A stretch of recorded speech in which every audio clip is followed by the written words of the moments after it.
아 여러분 멤버 요 챔스 너무- 멤버 좋아. 근데 진짜. 여러분 요 챔스 가야죠.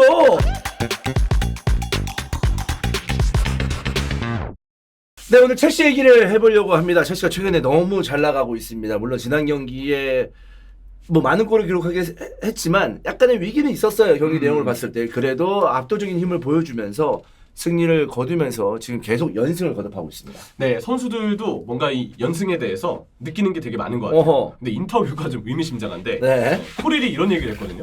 아, 우리 이번 경기 진짜 너무 좋았다. 지난 시즌이었으면 이런 경기 결과는 좀 달랐을 텐데 라고 하더라고요.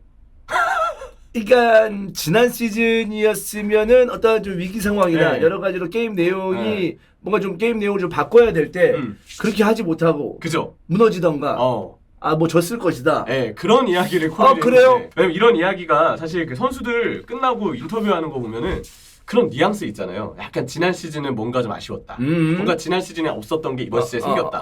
뭔가 그런 거 자꾸 그 암시하는 듯한 뉘앙스의 얘기들이 좀 나와요. 아 그래? 네. 아 근데 포체티노 있었을 때 물론 지난 시즌 힘들긴 했습니다만 시즌 막판에는 꽤 좋은 모습을 보여줬기 때문에 마지막에 순위 상승을 네, 했으니까. 네. 근데 결국은 그 좋았던 뭐 마지막 구간보다 안 좋았던 꽤 긴 시간이 있잖아요. 그 시간이 결국 선수단 내에서도 은근히 그동안은 불만이 좀 있지 않았나라고 좀 느끼고 그 포체티노를 경질하고 마레스카를 부임시키면서 첼시 보드진이 이제 언론을 통해서 소개가 된 이야기가 있습니다. 어떤 거를 아무래도 이제 마레스카를 선임하면서 첼시에 없었던 기존에 없었던 시스템을 만들어줄 것을 보드진이 기대하고 있다. 시스템이라는 것은 뭐 게임 모델?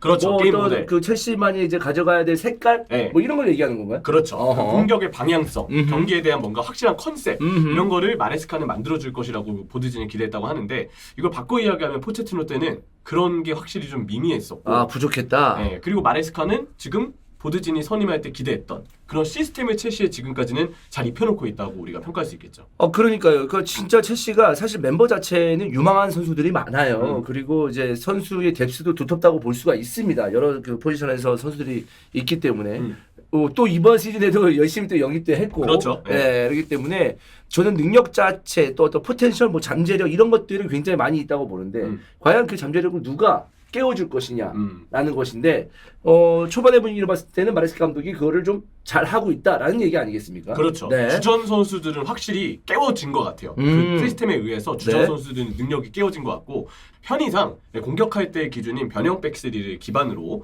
오늘도 좀 첼시를 설명하도록 하겠습니다. 후방에 이제 3-2 형태의 그 빌드업 구조를 취하는데 이게 골키퍼가 올라와서 백스리에 한 명으로 들어갈 때도 있고 그러면 자연스럽게 오른쪽 센터백이나 왼쪽 센터백 중에 한 명이 올라가서 있으니까, 네. 올라가서 벌리거나 올라가서 공격 숫자를 더해줄 수 있겠죠.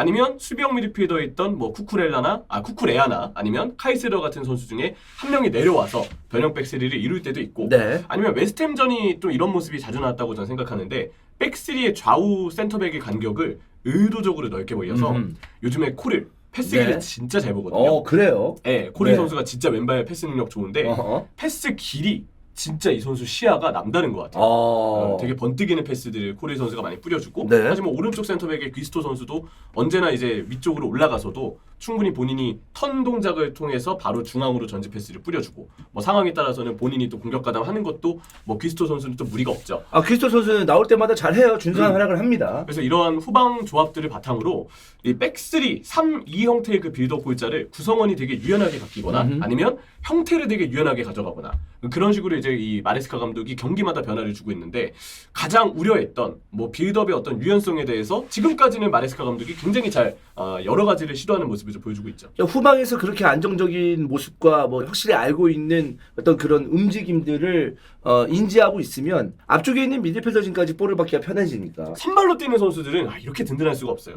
오른쪽 하프 스페이스에 콜파머, 왼쪽 하프 스페이스에 엔소 페르난데스가 위치합니다. 네. 콜파머가 이번에 잉글랜드 유로 대표팀의 일정을 결승까지 소화하다 보니까 사실 프리시즌을 팀에서 보내지 못했어요. 그래서 1라운드랑 2라운드 때는 콜파머가 그 오른쪽 하프 스페이스로 내려오는 움직임에 약간 적응이 필요해 보이는 느낌이었거든요. 근데 파머가 여기서 영리한 게 그 1, 2라운드의 적응기를 거치고서는 재빠르게 적응을 해서 뭐 이미 콜파머는 오른쪽 하프 스페이스에서 연결고리도 너무 잘해주고 있고 그리고 이번 브라이튼전 때는 득점력. 와, 야 이거 이번 시즌에도 만만치 않겠다 지금. 이거 쉽지 진짜. 않겠다. 콜파만 맞는 네. 거 쉽지 않겠다라는 생각이 들어요. 아니 어떻게 그러니까 우리가 생각하는 교과서적인 코스로 때리지 않고 역으로 때려버리니까 골키퍼가 대응을 못하는 거죠. 그냥 진짜 이 선수의 실력이에요. 이제는 그냥 파머라는 선수 자체의 실력이 리그에서 최우수급으로 그러니까요. 탑급으로 올라있다는 네. 것을 다시 한번 보여준 게 아닌가 싶고 포체티노 때랑 다르게 어떻게 보면 이 선수의 역할이 좀 더 구체적인 면이 이제 생겼거든요. 오른쪽 하프 스페이스에서 연결고리 역할도 해주고 오른쪽 자원들과 연결을 통해서 본인이 원투 주고받고 침투하는 길까지 네. 나름 전술을 통해서 좀 더 뭔가 명확한 동선이 이제 잡혔고 본인이 수행해야 될 역할이 확실히 정해졌다라고 생각을 하는데 네. 엔소도 지금 카이세도보다는 좀 더 전진된 미드필더 위치로 올라가 있는데 위쪽이라기보다 어쨌든 조금은 앞쪽에서 네. 플레이를 하는데 전방으로 넣어주는 패스에 대해서 굉장히 자신감이 있더라고요. 그러니까요. 네. 이것도 이제 만약에 포체티노 때였으면 그냥 올라가서 전진 배치. 근데 그 이후부터는 약간 알아서 해. 아, 그래서 패스도 막 위에서 내가 공격 가담해야 되는 어. 건가? 내려와서 뭐 전환을 해야 되는 어. 건가? 본인이 다 판단을 해야 될 때가 많았는데 그러면서 이제 많은 팬들이 왜 저기다 쓰느냐 그렇죠. 라고 얘기를 할 정도였는데 엔소가 거기서 좀 빡빡하게 있는 것보다 좀 살짝 뒤에 물러나서 플레이라는 게 훨씬 더 나은 것 같더라고요. 지금도 왼쪽 하프 스페이스의 기본 배치 자체는 카이세보다 올라가 있긴 하지만 상황에 따라서는 엔소가 내려와서 볼을 받아주고 네. 그럴 때 왼쪽 윙에 있는 산초가 반대로 연결고리 역할을 수행해주고 아, 그러니까 산초도 이제 멘탈만 잘 준비되면 그냥 잘하는 선수야. 근데 지금 파란 팀에서는 네. 멘탈이 그래도 좀 괜찮지 않나. 아, 그러니까 이게 산초는 그냥 그 관계의 문제도 있고 그래서 근데 그것도 이제 어떻게 보면 포괄적으로 보면 적응 문제라고 볼 수 있겠지만 어쨌든 이 관계에 대해서도 스트레스를 많이 받았었고 좀 이게 이제 궁합이 안 맞았던 거죠. 그렇죠. 네, 그러면서 이제 본인이 이제 축구를 재밌게 못했던 그런 상황이었던 것 같은데 맨유에서는 첼시에 와서는 현재까지는 굉장히 뭐 자유롭게 네. 좀 재밌게 축구를 하고 있는 듯이 보여요. 그렇죠. 네. 그래서 산초, 엔소가 내려와도 충분히 산초가 그 내려와서 엔소가 만들어진 비워버린 공간을 산초가 책임져주고 아니면 잭슨이 내려와서 또 산초, 잭슨이 왼쪽에서 연결할 수도 있고 쿠크레아가 또 갑작스럽게 공격 가담을 해서 엔소가 내려왔을 때 빈 공간을 커버해줄 수 있고 부분 종선이 선수들끼리 잘 갖춰져 있기 때문에 엔소가 이제 명확하게 자기가 뭘 해야 되지 않은 거예요. 그러니까 반대로 전환이라든지 말씀해 주셨던 중앙으로의 패스 연결이라든지 원래 엔소가 잘하는 플레이에 집중하는 게 가능하고 쭉 봤을 때 지켜볼 만한 선수들을 좀 정리해왔어요. 코릴, 패스길 아까 말했던 대로 정말 잘 보고 있고 초반에 이 선수 수비력이 너무 불안하다. 너무 소극적으로 수비하는 경향이 있다라고 얘기했잖아요. 근데 이게 그래도 경기를 좀 거듭하면서 좀 더 나아지는 것 같아요.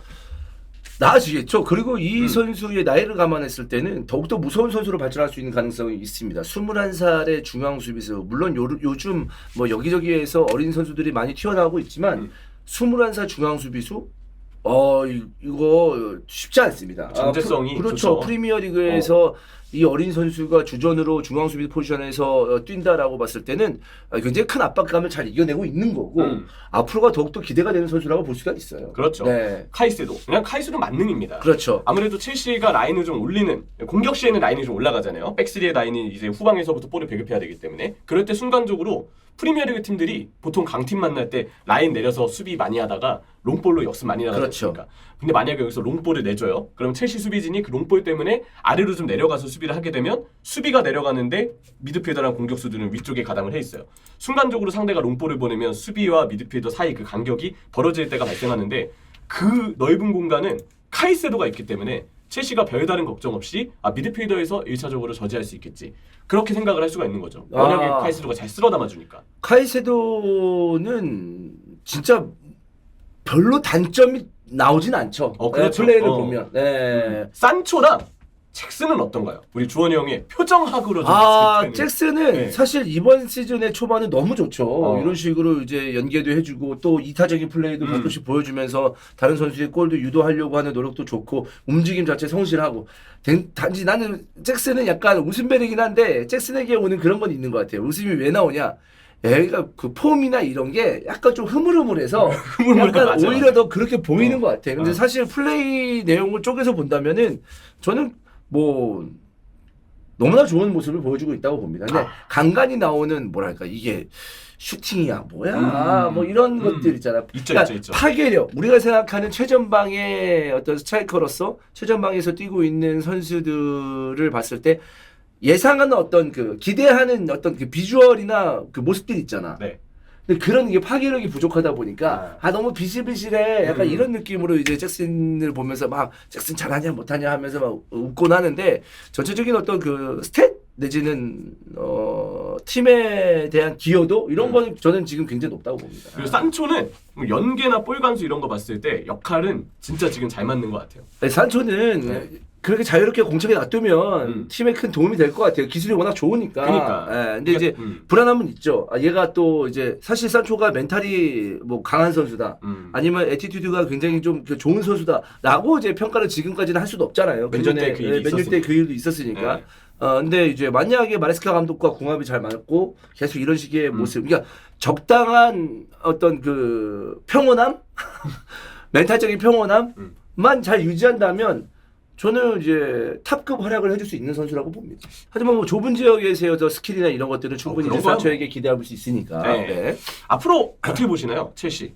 저는 이렇게 쭉 갔을 때 챔피언스리그권에 충분히 안정적으로 도전할 수는 있다. 뭐 이번 시즌에 챔스 가면 좋겠지만 저는 사실 첼시를 볼 때마다 이 팀을 볼 때마다 그리고 이제 스쿼드의 어떤 그 선수들의 어떤 나이나 이런 걸 쭉 봤을 때 이 첼시는 올해가 아니다. 뭐 부정적이다 이게 아니고 올해도 좋은 성적을 내면 좋겠지만 2, 3년 뒤에 진짜 무서운 팀이겠구나. 이게 지금 어떻게 보면 구단이나 스쿼드를 구성하는 인물들이 조금 장기적인 안목으로 계속 팀을 좀 완성하고 가고 있는 것 같아요. 그래요. 그런 것 같아요. 네. 만약에 이번 시즌에 이런 모습을 쭉 보여주면서 챔스권까지 간다? 중요한 건 이제 이 선수들이 이제 경험을 많이 하면 할수록 좋잖아요. 챔스에 갔다는 경험. 네. 그리고 챔스에서 내년 시즌에 뛴다는 경험. 그런 경험들이 잘 융화가 된다면 저는 2년 뒤, 3년 뒤 굉장히 무서운 팀이 될 거라고 봅니다. 네. 주전 선수로만 기준으로 해도 물론 지금 수비는 여전히 불안함은 있어요. 아직은 코릴의 집중력에 대한 변수 있고 경험이 더 있긴 해야 되죠, 사실. 포파나도 여기서 부상 안 당할지도 지켜봐야 되고 그리고 무엇보다 산체스가 실수가 브라이튼전도 제가 볼 땐 그거 다 실수예요, 산체스. 산체스는 진짜 어려운 선수야, 평가하기. 막는 거 보면 또 어려운 것도 곧잘 막아내는데 뭔가 불안해.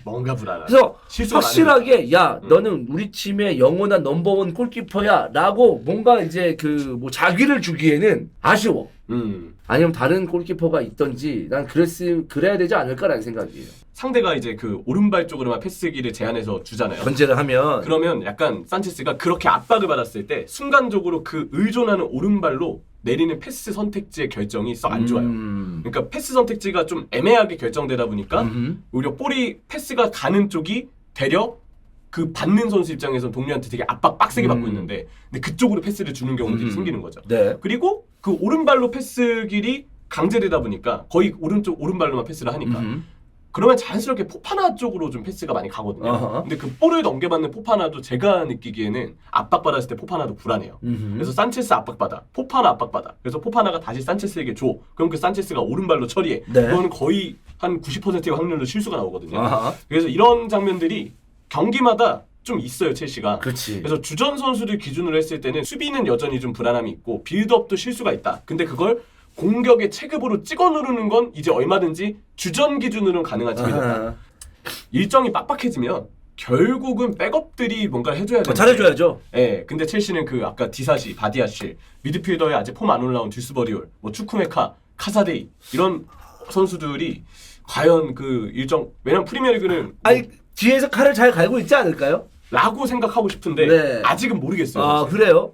특히 듀스버리올은 아직 폼이 안 올라왔더라고. 근데 이렇게 이제 젊고 유망한 자원들이 한 번에 딱 터지는 것도 어려운 일이긴 하니까. 근데 뒤에서 잘 받쳐줘야죠. 그렇죠. 그래서 저는 지금 주전들 그림으로 보면은 정말 운이 좀 따랐을 시에는 챔피언스리그권에서 좋은 성적을 기대해 볼 수 있다. 근데 우승권까지 가기에는 아직 그 말했던 후방에서의 불안함이나 결정력 때문에 조금 의문스러운 건 있고 만약에 조금 불운함이 겹친다고 하면 뭐 챔피언스리그권 경쟁을 하면서 다른 팀들의 상황도 좀 지켜볼 그런 정도의 지금 느낌이지 않을까. 말한 것처럼 저는 이제 서브에 있는 선수들 공격진이나 뭐 수비진이나 우리 또 신무영도 있잖아요. 신무영, 뭐 펠릭스도 공격진에 있고. 펠릭스도 있어. 펠릭스 있고.